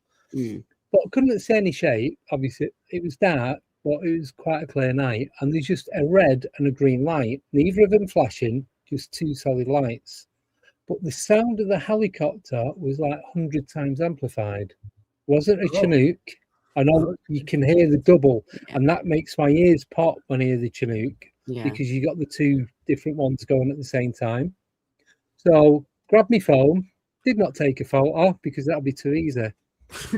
I went on flight radar 24, nothing. So I zoomed out, and there's 2 flights. There's one north of Northampton, I think it's going towards Oxford, and there's one south. So it's either Luton, Gatwick, or Heathrow, like round that way. And then the only other one near us is Birmingham. There is one like Barton Aerodrome called Sywell, which is about a mile and a half away from where I live. But that's shut at night. They close it. It's on light aircraft only. But as I'm looking out the window, I get that feeling that I got when I seen the sphere when I lived in Milton Keynes, and when I heard the growling outside the window of, even though it sounds like a helicopter, I don't actually think it was a helicopter. So then, as I'm looking, I'm doing the research as to why there's no beacon light, why there's no flashing tail light. Because you're supposed to have a white or a red flashing light on the back of it. And all it was saying was it could have been the angle that I was looking at it. But I'm looking at it from underneath, and then it moves a little bit. It was stationary. But there's no, when it moved off, I'm still looking out the window. There's still no flashing light. I was too scared to take a photo of it, to be honest with you. I just it was one of, I'm just going to sit here, wait till it goes. And then I had a really crap night's sleep as well. But there was nothing. So you can scroll, you can go back like a tape recorder on Flight 24. So I went to like 5 minutes before it got there, 5 minutes back, then I was looking. So it was saying older aircraft can, some of them won't get picked up with the flight apps because it's not tracking. Military, police, and some sea rescue can turn the homing device off. But if it's a military, they have blockers on them. You probably know all this anyway, and they can block it. But technically, it should have the flashing beacon on it. I didn't know it was called a beacon until yesterday. It should have the flashing beacon on in cases of any other aircraft in the area. And not just that, but also because it's in a high populated residential area, they need to inform the residents that it's one of ours, basically. And there's no flashing beacon. It's just a solid red and green side by side. Now I'm looking up at them like that. I reckon it is about 100, 150 foot. Just, it might have been closer, but because of how loud it was. But the gap between the red and the green tells me it was further away than what it was, but the sound tells me it was nearer. So it just it didn't add up. Well, there's just little details that didn't make sense to me. Yeah, well, I mean, I've seen things like that, but it's the and they do turn off lights, absolutely, and the beacons sometimes. I know that, I've seen it, recorded them. Yeah. Sometimes they are military. Sometimes there's a middle between the police and the military as well. There's like a military police as well, which help the military in regarding certain operations. They have certain helicopters as well. The police tend to use squirrel helicopters and things like that, you know. You can tell when it's police when you get used to the sound of it. Yeah, somehow actually I've even had the NOTAR system on it and a no-tail rotor system. But what's interesting about this then is that the first thing is to measure your discernment by recording the sound that you're hearing. Yeah.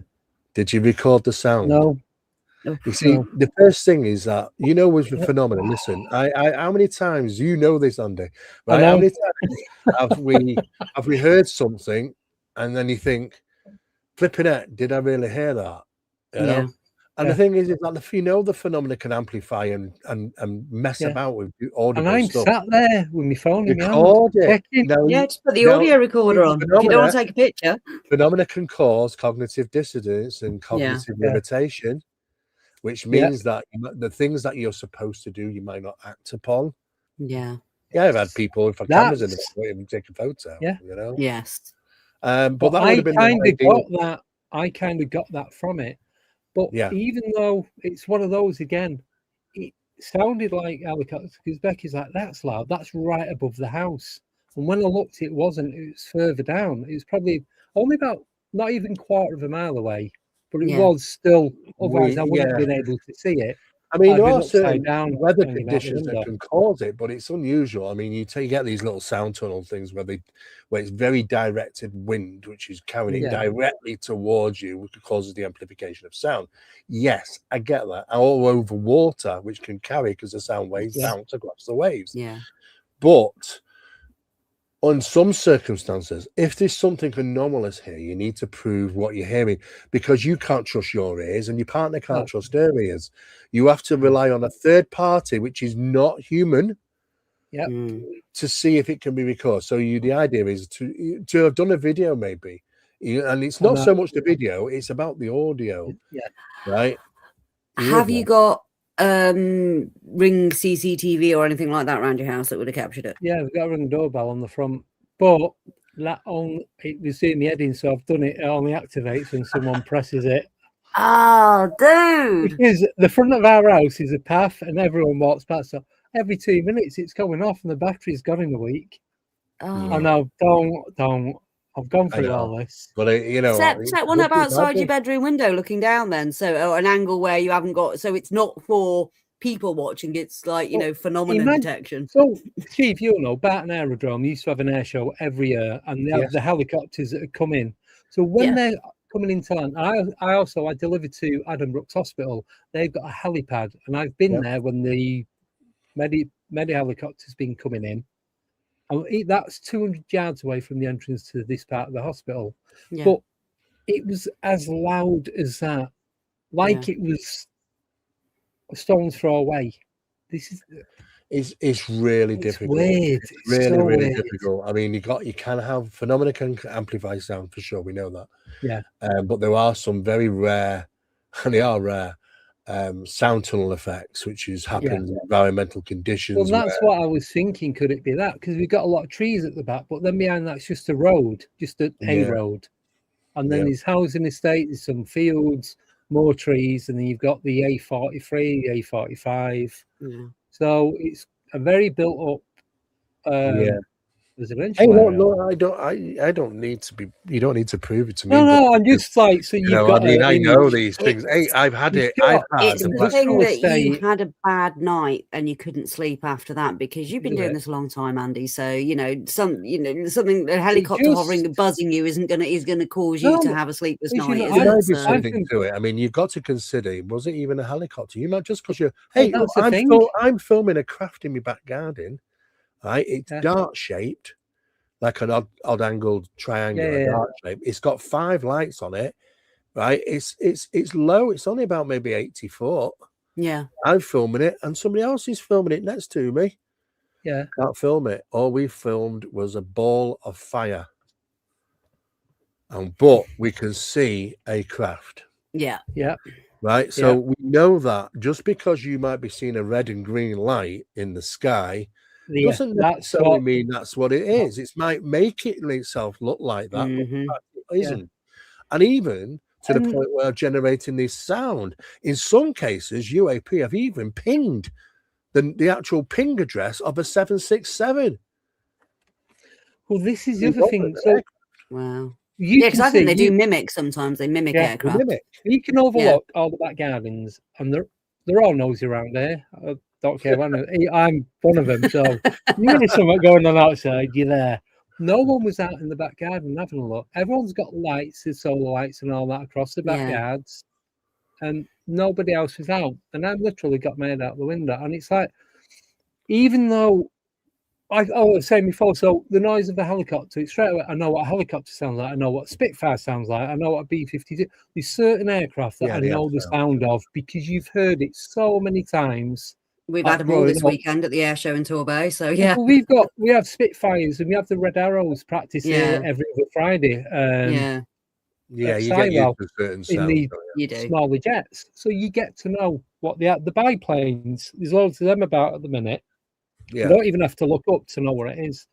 But this was like, it's like probably like there's 5 helicopters all in sync with each other. That's how loud it was. It wasn't. Yeah, that is. And it just, and then I got that. I don't want to be. I don't want to take a photo. I don't want to look up. I looked to see where it was, and then them 2 lights were too close together for it to be far away. but the sound made it. It was too close. The sound was too close to be fair. It contradicted itself. I was talking with my colleague Nathaniel last week, and there was an incident that took place that these FBI were a couple which worked for the FBI were followed back home by phenomena. I don't know what they were involved in with the FBI, but phenomena followed them back home, and they woke up in the early hours, and they said, well, the husband said to her that there's a helicopter, it's right over us, literally right over the house. And but she was a bit more switched on, and she said, don't go out there, it's not a helicopter. And he said, why? He said, because she'd been in, obviously, the forces. She said, if that was a helicopter, we'd be feeling the downdraft, we'd be feeling the thumping. That was the other thing. And he went, you're right, there's no thumping. And then at that moment, it stopped. Huh? Yeah. There was no, because we've got trees at the back. It fly away. The sound stopped. Yeah. And the trees weren't moving. Blinking archetype in everything, aren't they? We're going to change them from the... They could do that. For sure they can do that. So, they make you see whatever they want you it's the feeling that you got, Andy, and the fact that you had a disturbed night after the fact. That's what's interesting me. That's your discernment. Yeah. Right? Yeah. I trust that feeling 100%. That's it. That's the best way to go about it, is trust that feeling. I've relied on that so many times. But like you, when we've been out investigating, like both of you, you go out investigating, you go researching something, and you get that happen. And sometimes you get that feeling, but it's positive. Yes. No, so it's a similar feeling, but you know the difference whether it's good or bad. But this was your like body tells you, your body will let you know. Horrible. No, I can't do this. Don't go against your betters. I mean, your discernment's there for a reason. But I've come to utilize it. Most of me life, really, investigations and stuff. And but sometimes I'm dealing with things for other people. Yeah. So when I'm in a home and they're having traumatic experiences, I haven't got the option to scoot. Yeah. I'm there to try and okay, and like, well, I kind of know what your kind of thing is, and it's not nice, but I have to find out. I need to find out. I need to be able to advise the people living there. And I used to do a lot of work for corporate companies, on Cheshire Housing and all these different places, and they called me in to see if the authenticity of regarding the phenomena is in one of their homes. So they become a client. So I go in there and I interview people and stuff. Yeah. And of course, once you get into doing that, you end up sort of, I mean, you won't believe how many supermarkets I've done over the years. It sounds crazy. Yeah. Really? Yeah. I can imagine. Oh, God. Right? Yeah. I remember when Woolworths was around, one of the first ones I did was Woolworths in Burnley. Yeah. Right? Oh my God.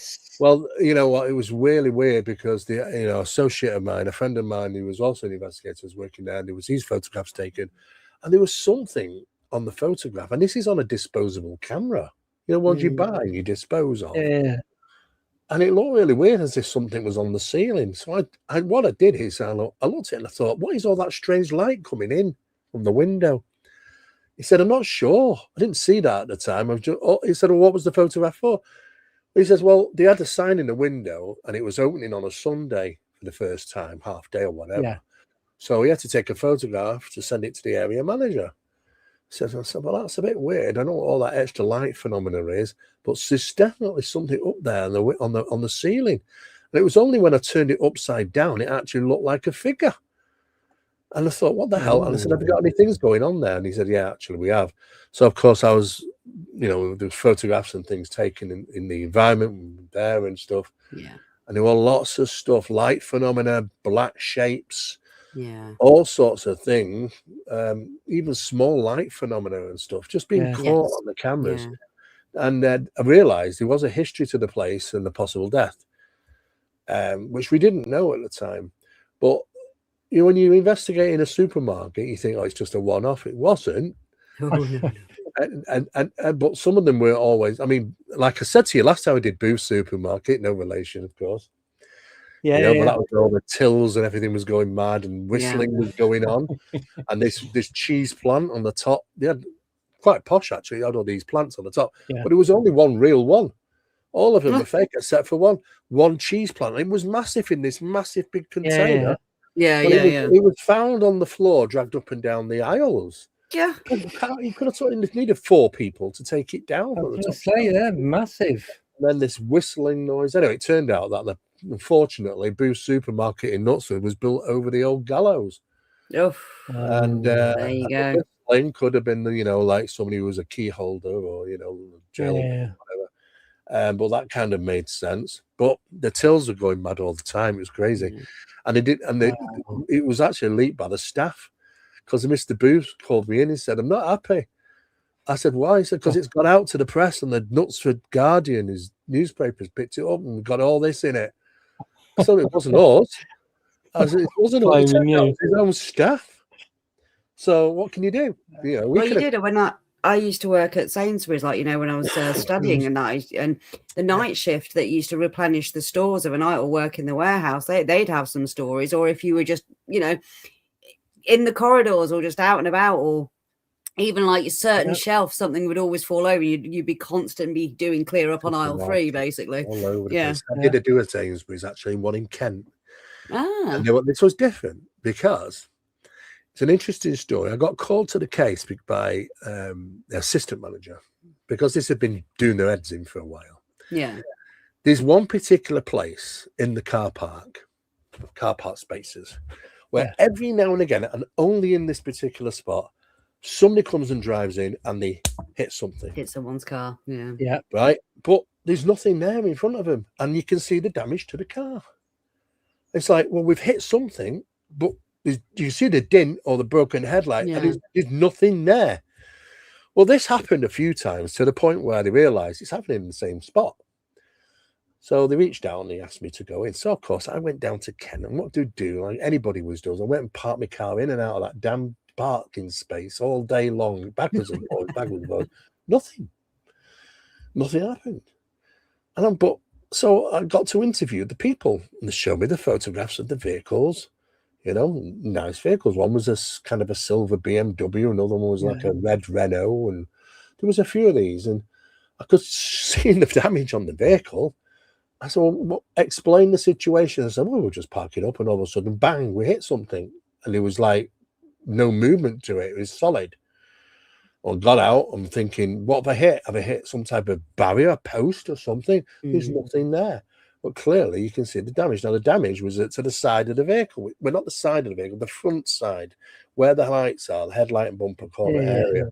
And it was the same for both vehicles, really. And it was just the corners. And it was pretty strange that it was only the corner fronts of the vehicles, nowhere else, not the middle, nowhere else. I didn't really know. And I said, well, I've no explanation. What do you do? I said, I've no explanation for that. I parked my vehicle in out there all day long. Nothing happened. He said, well, we've got to do something. I said, do you see that massive big bottle bin over there? He says, yeah, big green container. Stick it in that space there. And he did. And apparently it's still there today. I want people to park in that spot. And I don't know what the thing is. What is it regarding that? I have no idea. I've no explanation for it. It's just, do you only come across those cases when you just don't? I don't know. Phantom tree, different dimension. Who knows? No explanation for it, but dipping in and out. Yeah, put a trolley bay there. So the only thing they're crashing is the trolleys. Well, those things never steer right anyway. Yeah, I come across these things quite a lot in different types of investigations over the years that I've done. Quirky things that I just don't know what to call them. Well, it is pretty strange. But what we do know, though, that is that over the last sort of year or two, the NHI stuff is ramping up. There's a lot more people talking about NHI communications and stuff, which is achievable now. It's easier to achieve it now than it's ever been before. Yeah. All you have to do really is a certain type of experiment, which is associated, like seance associated, has to be held underground. You have to have the right amount of people. You do need a physical medium, an active physical medium. And there's a process and a pattern of what you can do to achieve that within probably a couple of months now. I mean, when we first did it, it took 2 years to initially do it the safe way. I mean, if you want to go in there and do ritual practice to gain communications, you can probably do it in 2 hours. Yeah, but what you're opening, what you're letting in, and what you're unleashing on yourself, you don't know. Don't know. That's the problem, and it does work. I mean, we did kind of put that to the test. We thought, and then we backed on. Yeah. Yes, it works. No, we don't need to do that again. Let's do a safer process for sure. But it's long-winded. But you do get there. But it's like when you do a seance and you sit around and you do one of these things. If it's successful, you will have an opening and a closing process. Yes, you do. Yes. But when it comes to NHI, there is no closing process. You've just given the circle up to NHI. The NHI in control. You can't close it down. They're in control of closing it down, not you. So you open it initially, but then you've lost control of it. So you don't really. So when you go back to the second session, there's no build up again to get to communications. It's like it's like the phone's off the hook. They're right there straight away. You know, with a response straight away. You only just sat down, and you think, well, I didn't do anything. They must have been like there waiting. Well, they know it because the session never ended. That's a bit different. They'll feel your intent. They have a way to tap into our consciousness. So if they feel us coming back, they'll be like, right, okay, 12 o'clock, we're going to go and mess with some humans, sort of thing. Yeah, which is exactly what they do, you know. But they're different ones, I'm sure. But I mean, a lot of people have been talking recently about the 9.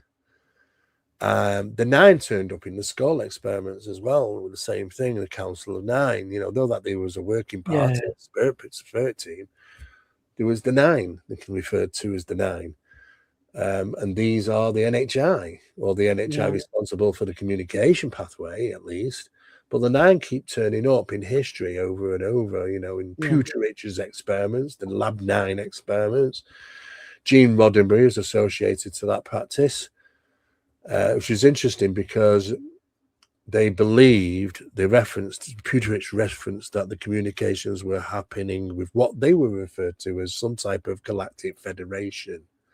No, I've never, you know, when I hear that, I just shake my head unusually and go, it's that one liners that they keep dishing out.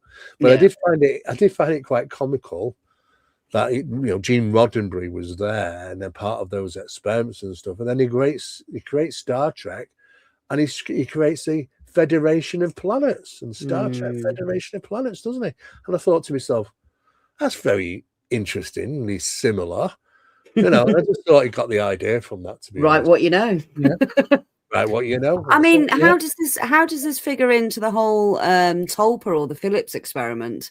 I mean, is there any kind of connection there? Yeah, the Phillips experiment, obviously, we know it's successful. There's a little bit more to the Phillips experiment that most people think about, which has been documented. Yeah. But communications took place with Philip. But there were also other things that were seen, you know, some light phenomena, some shadow phenomena, and stuff like that. But they don't want to emphasize on that. So they just kind of stick with Philip. It was created as a tulpa, in a sense of speaking, till it was born and given its own right to do what it wants, and didn't rely. There was a disconnect, and it became itself. Didn't rely on anybody else then. And that's when you start getting into more the tulpa type or topology sort of type of stuff. But it was proven that that's successful. You know, it took some time, but it's successful. You can be built. But the thing is, you're not building anything. It's just occupation. Yeah. All you've done is given a blueprint for something to come along and occupy. Yeah. You're not really creating anything. You're just giving a blueprint for something to come along and go, oh, thank you very much. I'll take that, you know, and utilize it. And it does. Yeah. And that becomes the archetype because you created the archetype for it. Yeah. You know, and in that sense, But I mean, it goes back, you know, go back to witchcraft days, you know, and the same thing was happening regarding tulpas and stuff. You know, it's an age-old phenomena that there is an intelligence out there it doesn't seemingly have a physicality to it, but you can create it. You know, and even so to the point where you can actually occupy living things with it, and that would be the familiars. You know, so Essentially, I'm just noticing your black cat there. So he comes along at the best time. Right, we've got a few questions and we've got 10 minutes left. Right, so far away. First one from Sober Carper. Hi, Steve. Regarding the so-called disclosure from the guy who's in charge of America, it appears to me, at least, that is more like an advert for the new generation of aviation technology. What are your thoughts? Yeah, I agree. What I would say is that there's a lot of playing around with things. You know, you've got to understand. I mean, I actually wrote in somebody's comment tonight, actually on a channel, because they were debating this very question, and I said, look, do you remember that game we used to play years ago when you blindfold yourself and you try and pin the tail on the donkey? Yeah. Right. Well, imagine playing it today, and what we were actually trying to do is it regards to the subject. Well, you might have the tail in your hand, but the donkey left ages ago. There's no donkey there, and we're going like this. I know it's here somewhere. Yeah. The donkey's gone. Right. The thing is that the information you're not going to get. You're only going to get controlled, released information. It's a non-disclosure. It's happening, but people don't see it. It's it's like I would say it's spam. But you know, you are right. I mean, there's lots of, and you can utilize this now because now they've got 1 billion people's eyes on them. 1 billion, right? Because of this subject. And now they can utilize, oh, we've got 1 billion people looking at us. Well, what should we do? Well, let's plug this, let's plug that, let's do this. Oh, let's bring up that alien.gov website and make it into illegal aliens. It's nothing to do about aliens, it's about illegal aliens. But we'll do that. We'll put that little spin in there. 1 billion people went on that site and went, oh. Yeah. Nice psyop, really. You don't, the good psyop is you don't know you're being played. Exactly. So yeah, I totally agree. Yeah, cool. Right. Next one's from Darren, baby with a laser. Fellow Wivenshireolian. I don't know if that's what you call them, but anyway. So hi Steve. I watched a video you did at Bridestones in Congleton recently. Coincidentally, after a recent trip there. No, he was there. He watched it recently. Right. Okay. He was telling me about it the other day. Have you had any recent follow-ups of happenings at that place? Well, you know, that's going back a while, and that was for a TV show called Ghost Cases, which we did for Eastlink TV in Canada, and they came over to the UK. We did a full series. And I think I was twice the size I am now back then. You know, because if you go through my videos over the years, I'm like this. You know, I just forever changing. I don't watch mine. I look at a cream cake and I grow another arm. You know, so that's like my pleasure. So I was pretty big then. But what I can say is Bridestones is there was some missing time incidents at Bridestones and the light phenomenon. Now the light phenomenon still continues in that location. These balls of light have been reported by people passing by on the road. It's an ancient site. There's lasers involved and geomagnetic phenomena. Yeah. So I would absolutely say, these things might be tied geomagnetically in that environment and still continue to this day, still get reported. But it's a fascinating place. If you visit it, it's only small, but it's definitely got something about it. Definitely. Yeah. Cheers for that. Next one from the Jolly Man. Have they signed a deal with non-belligerent extraterrestrials? Non-belligerent. I don't trust any of them, to be honest with you, because you know what? It's only when you get to the point where if you make a decisive action to say the Nordics are good, the Palladians are good, right? If you do the research, you'll find out there are cases when they're not. Yeah, and it's the same for the Greys, and it's the same for every one of them. You know, it's like there's an agenda. I'm going to do what I'm going to do, and this is my job, and like it or not. Some of them have got a task to do where it's not pleasant for you, and some will say, well, okay, my task is, some you might seem pleasant, you know? Yeah. Sometimes they educate people about doing stuff. Sometimes they put them through hell, you know? So I don't think there's that divide. I think I don't think we're dealing with different entities. I think we're dealing with different archetypes of these things. But I think it's an interface. It's a computer program that's looking to interface with humanity. How can it interact? A ball of light can't interact with humanity. How can it interact? It can't. It needs 2 arms, 2 legs, and eyes, and over the mouth. It needs to act physically in our environment sometimes. I'll say sometimes. Yeah. So the archetypes are created by the source to do so. That archetype wants to create absurdity, wants to create psychological warfare on human perception. That's what Valet said, and I agree with him. That's exactly what's happening in psychological warfare. Because you can't work it out. You're kind of going crazy with it, going, what the hell? It doesn't make sense. Well, no, it doesn't make sense. You know, I remember seeing one where there was reports of 3 people saw this thing come off his craft. It looked like, I don't know if you saw the old TV show, Metal Mickey. Yes. It's like this robot, right? And it's made of metal, right? And it looks like it's going to fall apart, this damn thing. And it comes coming out of this craft. 3 people see this thing, right? And it's interacting with them. And the fact is, he's like, flipping out, what the hell is this? I mean, looks like it's just been put together by a Meccano set. Doesn't even look like it could manage to get off the ship. And yet it does. You know, and you think to yourself, what the hell? Oh, is that the best it could pick that day? Sandown Clown. Yes, exactly. Robot Grandma. Yeah. Oh, there's loads. People, we can go through, this almanac of encounters is massive. It's getting bigger by the year because there's thousands and thousands of variations. If you go and want the weird ones, go to Slovakia, go to Russia, go to Romania, and look at the close encounter contact cases. Yeah, hardly many of them are grey aliens. Isle of Man, the talking mongoose, Jeff. You know, Jeff. Let's bring on Jeff. Let's bringing Jeff on. Well, you if know, you check Albert Rosales, his books, that's all he covers, and I know he's posted he's on a a lot winner. of them on Facebook. He's an extra 20 pages because he's more archetypal.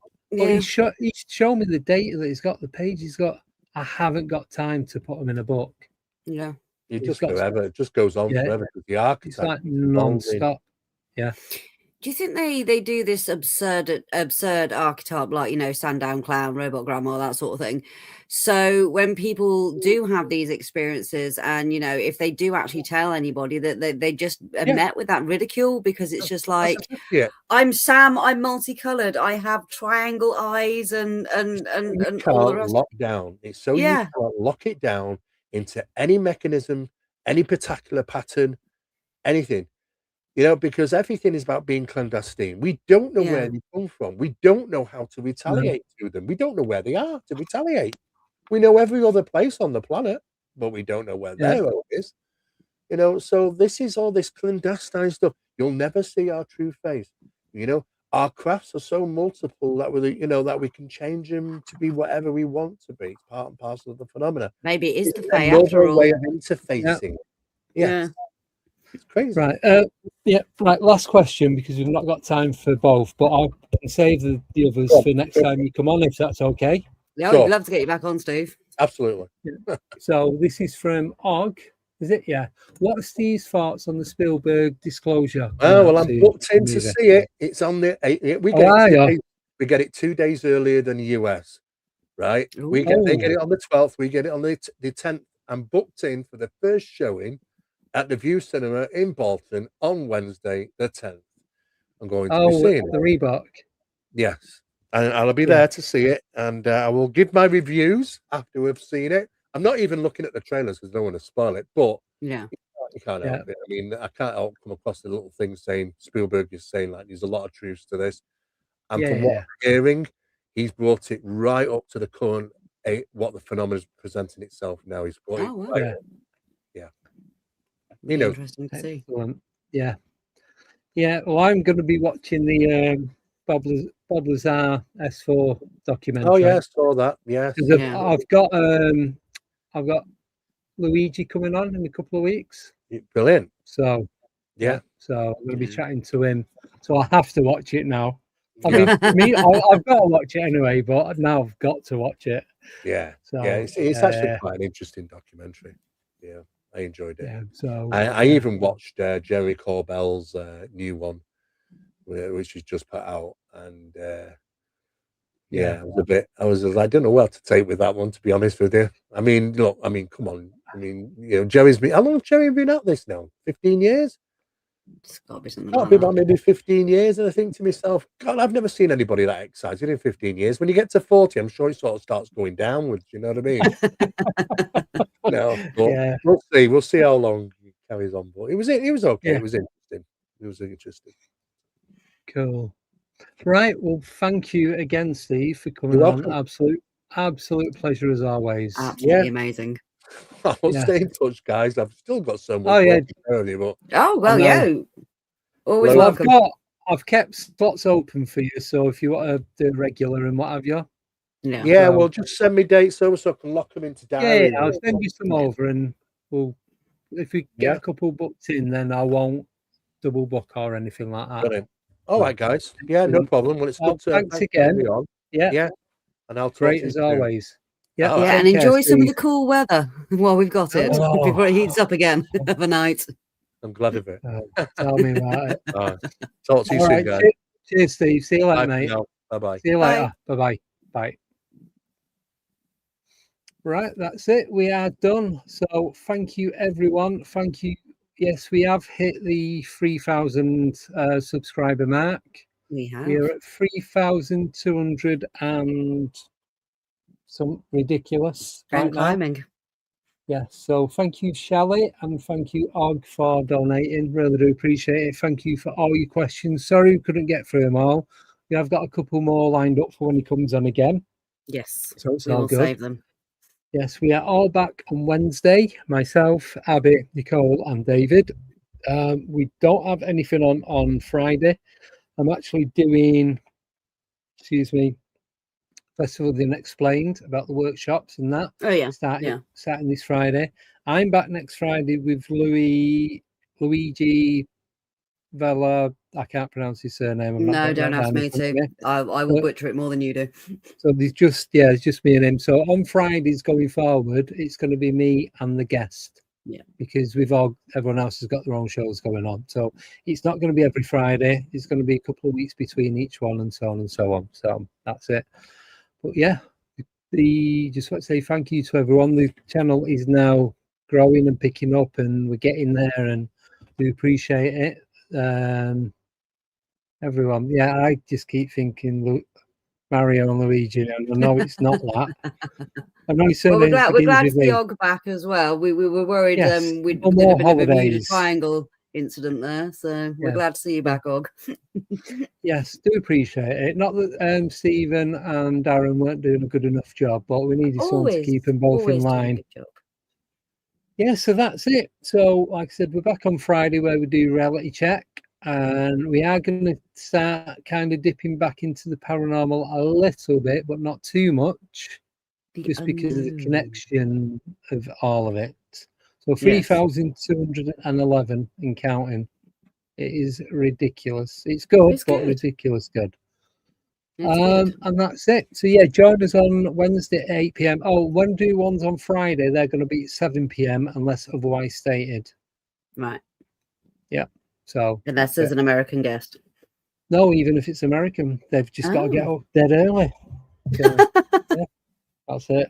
No, everyone's agreed to it. There is one that's coming up in July, August. It is at 8:30. Yeah. But that's a special one, but I'll tell you about that near the time. And that's it. So take care. Anything to add before I boot us all off? Just wanted to say thank you because the New Vale YouTube channel has hit 500 today. So I just appreciate everyone's support as well. Excellent. Me and Nick absolutely love it. Cool. Yeah. Right, so that's it. So we'll see you on Wednesday, 8:30 UK time, 3:30 EST, 2:30 Central, and 12:30 noon if you're in the Pacific Ocean. Oh, if you're on Pacific Coast time, whatever it is, I don't know. Back in the Bermuda Triangle. Yeah, somewhere out there. Right, enjoy. See you soon. Thanks again. Bye. Take care, everyone. Bye. Signal acquisition initiated. Cross-referencing anomaly archives. Pattern recognition complete. Aether 8 online. Proceed. Welcome back. You found it again. The UFO Files. Broadcasting round the clock on Alien 8 UK. Red Eye listeners, insomniacs. Sky watchers, van drivers on the long haul. You're tuned to the only station that stares back at the dark with you.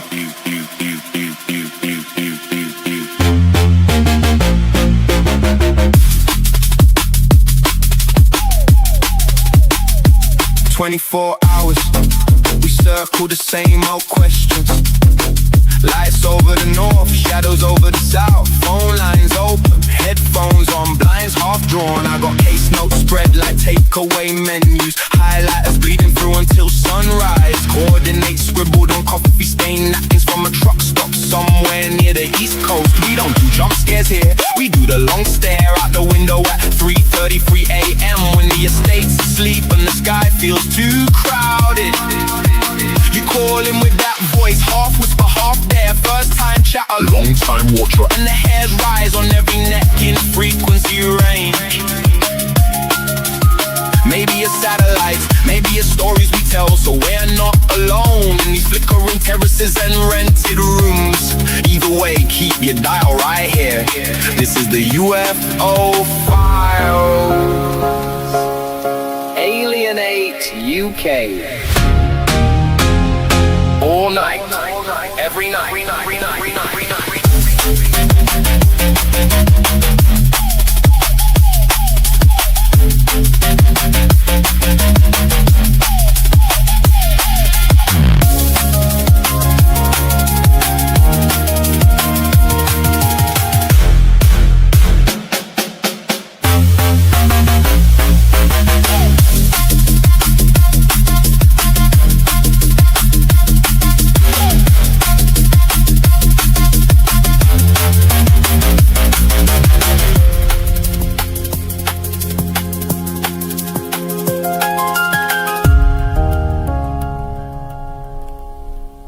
Welcome back.